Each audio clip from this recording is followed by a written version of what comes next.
पुणे सोलापूर महामार्गावरील यवत ग्रामपंचायत हद्दीत दुभाजक ओलांडून कार 2 आलिशान गाड्यांना धडकल्याची भीषण घटना घडली। या अपघातात दोघांचा मृत्यू झालाय तर 5 जण गंभीर जखमी झाले।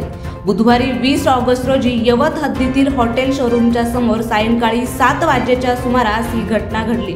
या अपघातातील मयतांमध्ये उरुळी कांचन व यवत येथील दोघांचा समावेश आहे, तर जखमींची नावे अद्याप समजू शकली नाहीत। अशोक विश्वनाथराव थोरबोले त्याचप्रमाणे गणेश धनंजय दोरगे असे अपघातात मृत्यू झालेल्या दोघांची नावे।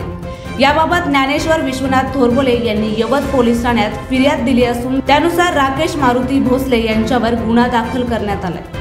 यवत पोलिसांनी दिलेल्या माहितीनुसार बुधवारी सायंकाळी 7 वाजेच्या सुमारास ज्ञानेश्वर थोरबोले हे त्यांच्याजवळ असलेल्या 4 चाकी गाडीतून सोलापूरच्या दिशेने निघाले होते। यावेळी पुणे सोलापूर महामार्गावरून राकेश भोसले हा सोलापूरच्या बाजूने पुण्याच्या बाजूकडे निघाला होता। यावेळी त्यांच्या लाल रंगाच्या गाडीवरून नियंत्रण सुटले व त्यांची गाडी थेट दुभाजक ओलांडून समोरून येणाऱ्या 2 चारचाकी गाड्यांना जोरदार धडक दिली।